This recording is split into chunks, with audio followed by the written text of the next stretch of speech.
Well, Wall Street just did it again.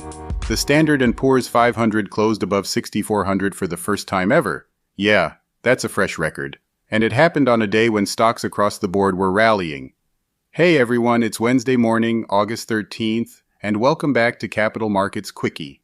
I'm your host, Endrit Sella, here to break down yesterday's market action in just 2 minutes. Quick note before we begin, today's episode is brought to you by AMF Capital. For smart investment solutions and high-quality funds, head over to amf-capital.de. If you enjoy the podcast, please rate it wherever you're listening, and make sure to subscribe if you haven't done so already. All right, let's get to it. So here's the score. The Dow Jones was up about 1.1%, which is close to 500 points. The Standard & Poor's 500 climbed almost 1.1% too, while the Nasdaq jumped around 1.4%, both closing at record highs. And it wasn't just the big guys, small caps got in on the action, with the Russell 2000 up nearly 3%. What sparked all this? Fresh inflation data. The so-called core inflation, which strips out food and energy, came in at 3.1% year-over-year for July, a little hotter than June's 2.9%.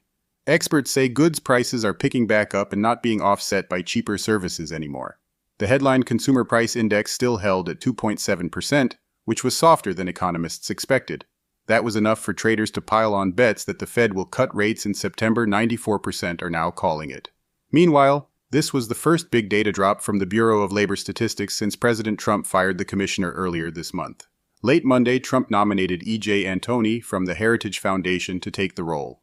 On the corporate side, Intel surged more than 5% after its CEO met with Trump, just a week after Trump had called for his resignation. Post-meeting, Trump called the conversation very interesting and praised the CEO's career story. And that's how the day shaped up. Records on the board, traders buzzing about September, and plenty more data still to come this week. So, that's it for today's Capital Markets Quickie. I'll be back tomorrow morning with a brand new episode. Don't forget to subscribe, rate the podcast, and share it with your network. Thanks for tuning in.